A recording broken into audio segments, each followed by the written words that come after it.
Hi everyone, and a huge warm welcome to today's live chat in this year's SAP Innovation Awards series, and with a particular focus today on digital supply chain evolution. So a warm welcome to our first guest, that's Steve Birgfeld, VP of Information Technology and Services at Blue Diamond Growers. Welcome, Steve. Thank you. Glad to be here. Oh, fantastic. Great to see you. And equally a huge warm welcome to Sven Denecken, SVP and Chief Marketing and Solutions Officer for SAP Industries and CX. Welcome, Sven.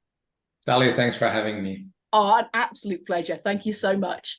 Steve, if I may start with you, could you tell us a little bit more about all things Blue Diamond Growers? I was really interested to learn more in some of the prep for this, and also as a judge of one of the awards as well. But really the scale of what you're doing, I think it's kind of 3,000 growers worldwide. You're representing 75 plus countries. Tell us more about that, kind of what your ultimate goals, kind of what sets you apart too. I'd love to hear more.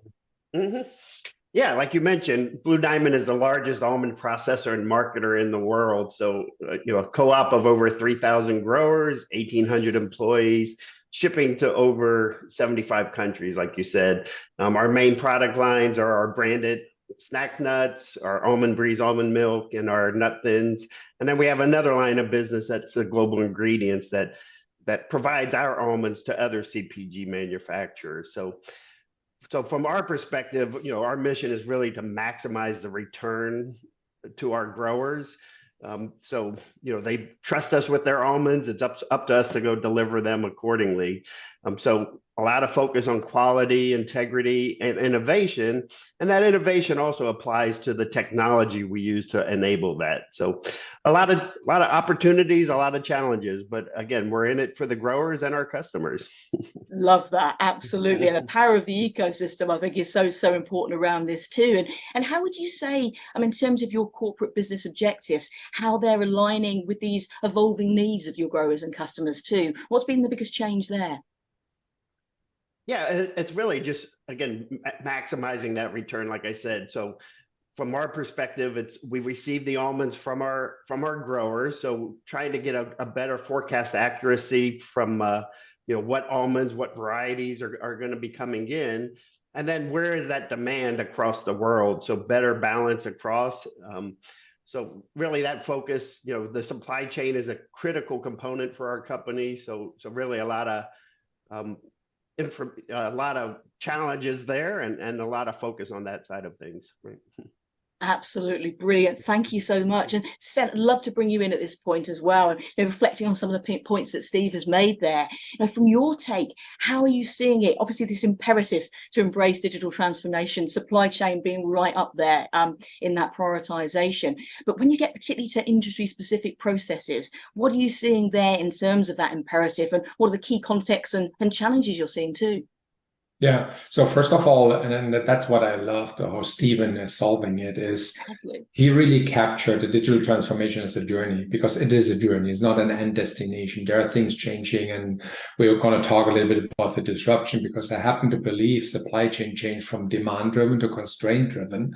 And that only can be solved very quickly in a network effect. And what I mean by that, and that I see in this and in many other industries, but for sure Stephen and the company have really taken forward, is using that digital notion and to enhance it quickly. So there are unique industry capabilities that he needs, but the way how he turned upside down from demand-driven normal business to that constraint-driven, that is a digital transformation itself. And I don't think that journey ever ends, but the way how he responded, that was amazing.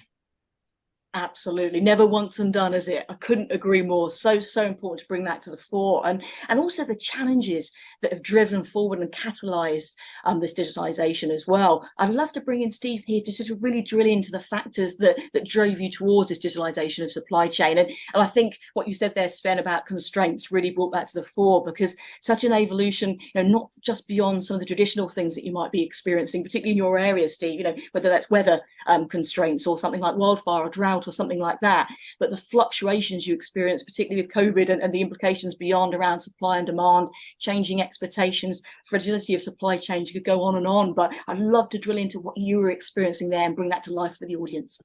Yeah, no, valid point. So again, our initial focus when we started with integrated business planning was better improvement on our our demand side. So we have the two lines of business, and previously they were disjointed processes. And in our case, we really had to balance what goes to our other CPG companies, from an ingredient standpoint versus what we use for our branded products. So given we have a limited supply of almonds, or it's a preset based on what the growers give us. So improving that demand side. But then, as Sven definitely mentioned, with COVID and other factors going on in the world, that supply side was really constrained. So things that, where it would take us 3 weeks to get cargo, it was taking up to 5 months, as an example. Our teams had to go to multiple sites to really get that visibility and planning from a logistics standpoint. So it was really getting improvement on that supply part, which so demand coming in, better manufacturing to align to that, and then getting the logistics so we can deliver those to the products. Big measurement on time in full to our customers. So a lot of challenges there to really meet that demand, increasing demand, fluctuating demand, and then really how do we align that better to the supply side of things. Absolutely. I think you really bring to the fore all those different vectors of change coming together, the impact that has, and kind of that chaotic environment of the time, and just the different levels of complexity, I think, coming to the fore there as well. So really, really interesting. And obviously key drivers of the project and the partnership with SAP. And I'd love to drill into the key objectives you were trying to achieve there. I think we've set the scene up really well, but perhaps we could go into some specific examples. For example, how were you addressing like manual processes or siloed organization, things around disjointed network as well? I'd love to drill into some of the specifics and how this project was really addressing those head on. Yeah, like I mentioned, we have two key metrics for our customers. One is, on time in full, and that goes back to forecast accuracy from our side of things as well. So given that we had disparate systems, we were really looking to bring that together, and with the solution, we were able to do that. So really getting improved demand and supply planning across our business lines. Before, the logistics team had to go to 10 plus websites multiple times a day to really understand, can we acquire the containers? Can we understand the visibility? And then even when customers made inquiries, it could take us a couple of days to really get a response back to them as to where their product was, again, just because of the manual processes going there. Things like promotion planning and scenario planning, that could take up to 6 hours a day just to kind of do that because of this disjointed processes. And then, like I mentioned, the lead time between going from 3 months to 3 weeks to 5 months. Inventory levels, we really needed a better focus on that, and our distribution channel. So plenty of challenges, things that we were trying to achieve to pull that all under that umbrella to really get back to OTIF improvements, on time in full, and forecast accuracy, just really giving us that resiliency and flexibility. So these were all key goals of this initiative. Oh, absolutely. I think resiliency, flexibility, visibility right up there, and obviously implication there on kind of the friction-free experience for customers, etc. too, but also employees there as well. So I love that kind of move from disparate to integrated, but equally from kind of being more retrospective to be more proactive, having that active intelligence to make the right decisions. So I love where this is going, but obviously there's challenges here too. And I was just reading the other day just some new CIO research that came out from Gartner, and it was looking at some of the sort of intention action gaps around leadership expectations around digital initiatives. And it was kind of saying there was a gap between expectation and delivery, and kind of length to complete or time to realize that all important value we've been speaking about today. So getting this right is so key, and addressing the challenges of transformation, massive point around this. So Sven, I'd love to hear from you, with all the different industry verticals you work with, what are the common themes you're hearing from customers around the challenges? And obviously then we can work with how we're supporting that. I think maybe visibility could be a great one to start. It's come up a lot today. Definitely. So the topic of visibility across a business network, across companies, especially for the supply chain, is really the biggest one that I currently see. And it started, by the way, with a chip in the canal who taught us that we need to work and be flexible on those constraints. Now, in agriculture, as in many other industries, we see that companies are focused on that relationship with their clients and the clients of their clients. and creating that intimacy, like Steve put it very nice, like you're in time and you're in full, because if you break that promise, you don't do that twice. And that's a big part of solving that, is have that agility in the supply chain. It's also being that business network awareness. And companies have endless supply chains, right? And they change it all the time. But here we have a business who actually, I think, what was jeopardized by something that we couldn't foresee, and that quick reaction. So this is what I see in other companies as well, where they learn very fast. So being that business network awareness, the systems also being business network aware, having that end-to-end visibility across, your suppliers, the distribution channel, that's super crucial. But at the end, it comes down, and then that is, I think, what we saw here with Blue Diamond Growers and what Stephen, that you make the promise and you keep that promise and do that in a sustainable way. Absolutely. Love the fact you mentioned sustainability at the end there, Sven, as well. So important. Love the work you do at SAP with the Sustainability Tower, for example, too, and particularly supporting about measurement there. I think that's a huge area as well. That again, with some of the changing regulation, can add complexity, but obviously done in the right way with the right support, what massive benefits we can achieve. So love the fact you mentioned that too. So brilliant stuff. Fantastic. And Steve, if we can go back to some of the outcomes here as well to share with the audience too. What has been the kind of the biggest achievements from this transformation? And perhaps we could look at it from different aspects. So how you've addressed that supply and demand challenge, but also benefits from both a customer and also ecosystem point of view too, but also employees, because there's benefits all around here, isn't there? Yeah, absolutely.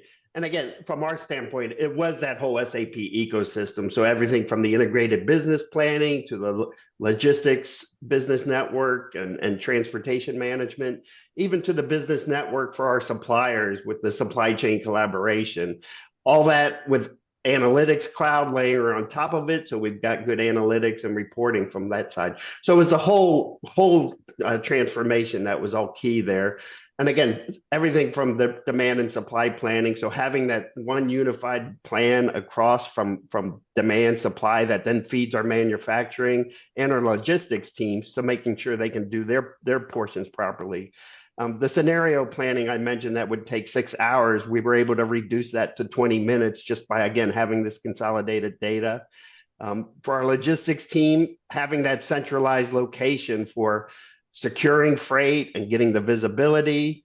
It enabled our customer service reps having access into those systems so they could respond immediately to the customer on where things stood. And we could do course correction accordingly if there were issues from that standpoint. Again, eliminated the need for all those website searches that were going on. So making our team a lot more productive from that side of things. The other part of it was just that bottom line of improving the on time in full. So we were hitting industry metrics up in the upper 90%. Our inventory levels, we were able to reduce those by having product in the right place at the right time. Changing our distribution channels accordingly to enable that. So even with that, it improved our freight costs because we weren't having to ship product from one distribution to another. So even a sustainability metric from that standpoint of less traffic on the road from that movement standpoint. So all those aspects, cost savings, inventory levels, forecast accuracy improvements, and then again, the biggest factor being as well OTIF from that standpoint.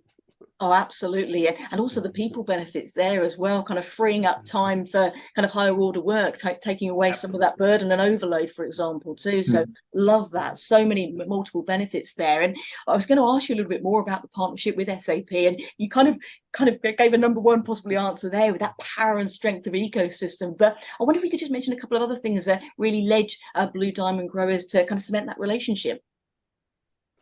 Yeah, again, what we enabled, we went to ECC in 2014, S4 in 2021, and along this journey, was adding in IBP and analytics cloud and the business network for our suppliers, the business network for logistics, all those pieces. So having an integrated common data format from that standpoint, it enabled us to do more real-time analytics across, across SAP. provides best in class or near best in class solutions. So it really helped tie everything together. Our real vision is to get to that synchronized planning capability. So having the insights on demand, supply, manufacturing, and logistics, so we can, if something is going wrong in the manufacturing side, we can adjust demand and supply accordingly. So that's our vision that we're working towards, and SAP is a great enabler of that. Absolutely. That key word enablement is ringing throughout this conversation, I think. Yeah, Absolutely exactly. spot on. Totally agree. And Sven, from the other perspective as well, we were both judges for the Innovation Awards as well. And I'd love from your perspective, just hearing all this impact here, just to bring to the fore, particularly people might be considering, going for the 2024 awards as well. We'll put a link to that at the end too. But what characteristics are you most looking for in a winner? And there is a clear criteria around this too, but I'd love it perhaps from your personal take. How did Blue Diamond's growers story really kind of align with those characteristics? What would you kind of key highlights from their entry? Yeah, and let's start with the personal one without being biased. After 7 years in S4, I saw Blue Diamond growers grow with our ERP, pun intended. So I'm very proud about what they pulled off and all the engineering time that I spent there. That is the reason why we did it. That helped. But now from an industry angle, which I'm now in charge of, running all the industry expertise at SAP, I saw that company, Blue Diamond Grow, was super innovative on how they use the business network, all the way collaborating with their growers, which makes that difference. Now, from an engineering perspective, the ROI metrics were outstanding. We just talked about it, like 95% or above reduction of scenario planning, the savings that we saw. So we really saw the impact. And at the end of the day, and that for me as a judge, definitely put the thumbs up on this one for sure. The story was so timely. This about really addressing this response to all those volatility, risk, and challenges in a very pragmatic and forward-looking way, and planning in that dynamic environment. And I'm pretty sure we don't want those times to go back. But I felt that Blue Diamond growers, and for sure also Stephen and his job, is best prepared whatever comes.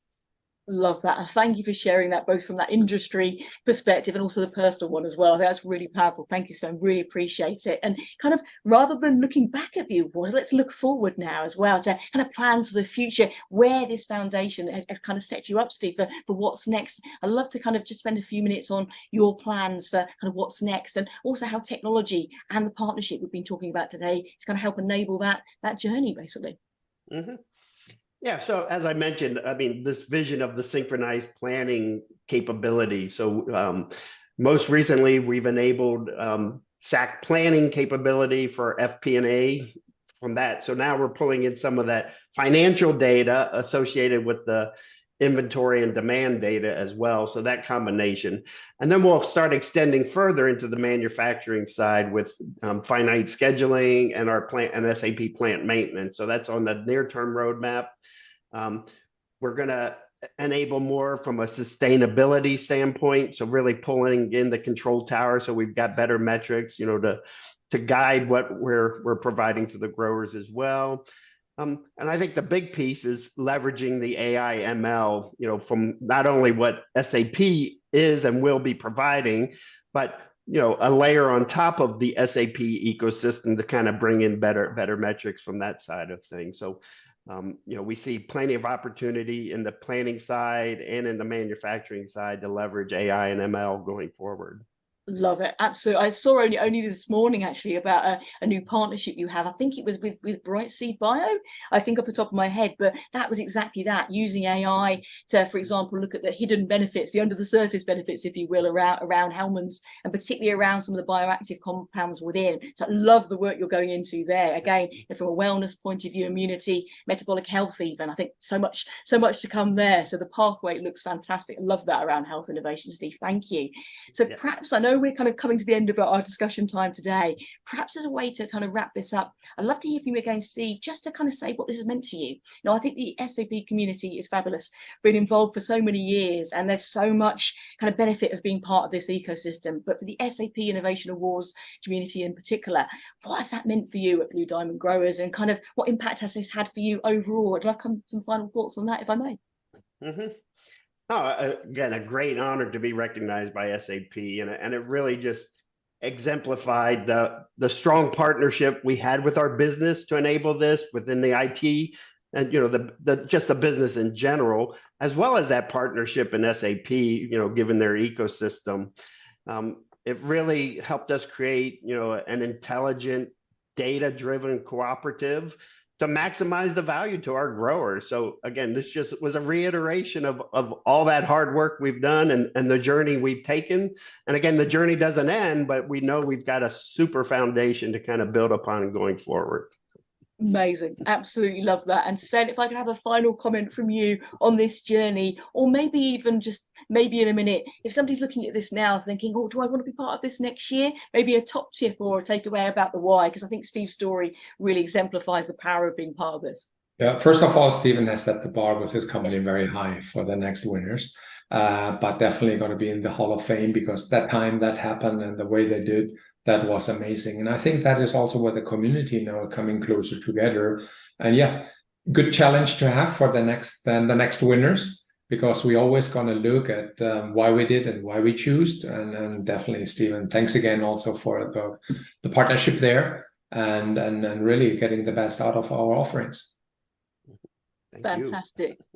Steve, Sven, thank you both for spending time with us today. It's been a great joy to go through this story. It really has. And for everyone watching and listening and tuning in now or on demand later, thanks for spending time with us. We'll also share some of the assets, some of the stories we've been talking about today, so you can follow along too. And feel free to keep coming in with your questions too. This is really a part of the community and sharing top tips and advice and learning. So let's all come together for positive change. Thanks, everyone. It's been a pleasure to host this. I'm Sally Eves. This has been Tomorrow's Tech Today with an SAP Innovation Awards special. Thanks for joining us.